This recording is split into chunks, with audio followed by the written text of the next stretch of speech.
আসসালামু আলাইকুম। Welcome back my channel. Cooking হাউজের আজকের আয়োজনে আপনাদের জন্য নিয়ে এসেছি দারুণ মজাদার একটি পিঠার রেসিপি। আজ তৈরি করব তেলের পিঠা। অনেকে এটাকে ভাজা পিঠাও বলে থাকেন বা অন্য কোনো নামে চিনে থাকতে পারেন, তবে আমাদের এখানে এটাকে তেলের পিঠা বলে। আর এটা খেতেও কিন্তু খুবই মজার লাগে।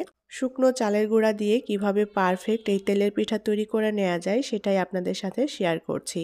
আর আমি যেভাবে তৈরি করব এই রেসিপি ফলো করে কেউ বানালে সবাই এই পিঠাটা তৈরি করে নিতে পারবেন। খুবই সহজ এবং মজাদার একটি পিঠার রেসিপি। অল্প উপকরণ দিয়ে খুব সহজেই তৈরি করে নেওয়া যায়।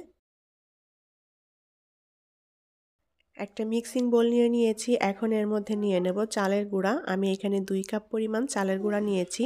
আর এটা বাজার থেকে কেনা শুকনো চালের গুঁড়া। এটা ফ্রেশ ভেজা চালের গুঁড়া দিয়েও তৈরি করে নেওয়া যাবে। এবার এর মধ্যে দিয়ে দেব হাফ কাপ পরিমাণ ময়দা। ময়দা দিলে পিঠাগুলো অনেক নরম হয়, খেতেও ভালো লাগে। লবণ দিয়ে দেব কিছুটা। লবণের পরিমাণ খুব বেশি দেওয়ার দরকার নেই, অল্প একটু দিলে হবে।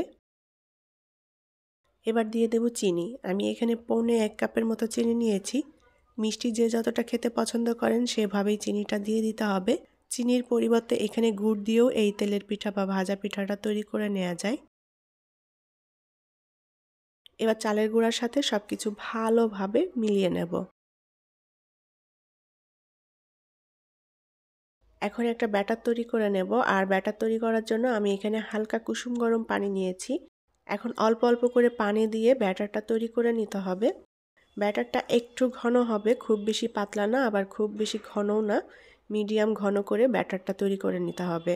ব্যাটার তৈরির কাজটা আমি হাত দিয়েই করছি, চামচ দিয়েও করে নিতে পারেন, যার যেটাতে সুবিধা। তবে হাত দিয়ে করলে এই ব্যাটারটা অনেক বেশি স্মুথ হবে, ব্যাটারটা সুন্দর মতো মিক্সও করা যাবে।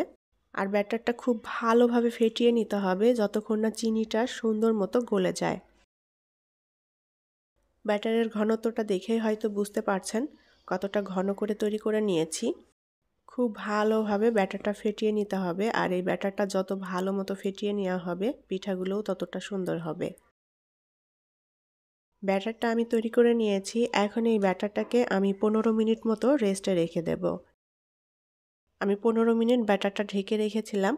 এখন এই ব্যাটারটাকে আবারও খুব ভালোভাবে মিক্স করে নিতে হবে। আর ব্যাটারের ঘনত্বটা দেখেই বুঝতে পারছেন কতটা ঘন করে তৈরি করে নিয়েছি। পিঠার জন্য এরকম একটা ব্যাটারি তৈরি করে নিতে হবে। আর এটাই তেলের পিঠার জন্য পারফেক্ট একটা ব্যাটার। ব্যাটারটা খুব ভালোভাবে মিক্স করে নিতে হবে। তো ব্যাটারটা একদম রেডি। এখন পিঠাগুলো তৈরি করে নেব। কড়াইতে আমি পরিমাণ মতো তেল দিয়ে তেলটা বেশ ভালো মতো গরম করে নিয়েছি। আর এই পিঠাগুলো ডুবো তেলে ভেজে নিতে হয়, সেই আন্দাজ মতো করেই তেল দিতে হবে। তেলটা কিন্তু খুব সুন্দর মতো গরম করে নিতে হবে। চুলার আঁচটা মিডিয়াম হাইতে রেখে এখন পিঠাগুলো ভেজে নেব। এখন পিঠার ব্যাটার থেকে এভাবে কাপে করে ব্যাটারটা তেলের মধ্যে দিয়ে দেব। এটা নাড়ানাড়ির দরকার নেই, আপনা আপনি পিঠাটা যখন ফুলে উঠবে তখন তেলের উপরে ভেসে উঠবে। মাশাআল্লাহ, পিঠাটা খুব সুন্দর মতো ফুলে উঠেছে। এখন পিঠার উপর দিয়ে এভাবে একটু তেল দিয়ে দেব, উপরের অংশটাও একটু ভাজা হতে থাক। এখন পিঠাটাকে উল্টাপাল্টা করে দিয়ে আমি হালকা গোল্ডেন কালার করে ভেজে নেব। এটা সাদা করেও ভেজে নেওয়া যায়, যার যেভাবে পছন্দ সেভাবে রং করে পিঠাগুলো ভেজে নিতে হবে। তো আমি পিঠাগুলোকে বেশ উল্টাপাল্টা করে দিয়ে এরকম হালকা একটা গোল্ডেন কালার করে ভেজে নিয়েছি। এখন তেল ঝরিয়ে উঠিয়ে নেব। একইভাবে আমি সবগুলো পিঠা ভেজে নেব। পিঠাগুলো আমি একটু ছোট সাইজ করে তৈরি করছি, ব্যাটারটা সে পরিমাণেই দিয়ে দিতে হবে। পিঠাগুলো যদি বড় করে তৈরি করতে চান কেউ, সেক্ষেত্রে ব্যাটারের পরিমাণটা একটু বেশি দিতে হবে। আর এই পিঠা তৈরি করতে ব্যাটারটা যদি পারফেক্টভাবে তৈরি করা হয় তাহলে সবগুলো পিঠাই মাশাআল্লাহ খুব সুন্দর মতো ফুলে উঠবে।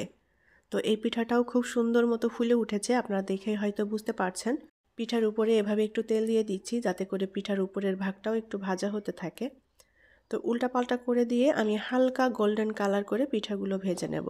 তেলের পিঠা ভাজার জন্য সবথেকে গুরুত্বপূর্ণ বিষয় হচ্ছে ব্যাটারটা যদি ঠিকমতো তৈরি না হয় তাহলে কিন্তু পিঠাগুলো সুন্দর মতো হবে না।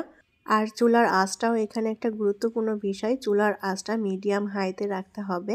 পিঠা ভাজার সময় চুলার আঁচ কমানো বাড়ানো যাবে না, একই রকম করে রেখে দিতে হবে, তাহলে পিঠাগুলো কিন্তু খুব সুন্দর মতো ভাজা হবে।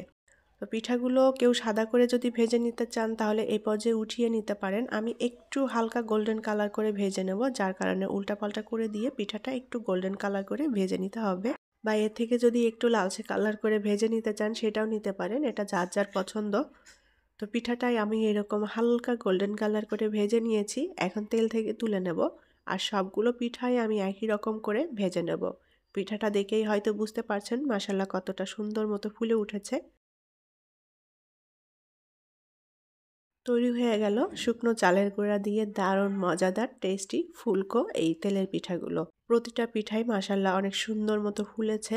এই পিঠাগুলো অনেক সময় ধরে এরকম ফুলকো থাকবে। পিঠার ব্যাটারটা যদি পারফেক্ট হয় তাহলে এরকম ফুলকো ফুলকো সব তেলের পিঠা বানিয়ে নিতে পারবেন। এই রেসিপিটা ফলো করে আপনারাও এভাবে তেলের পিঠাগুলো খুব সহজে সুন্দর মতো তৈরি করে নিতে পারবেন। তো আমি একটা পিঠা আপনাদের ভেঙে দেখাচ্ছি।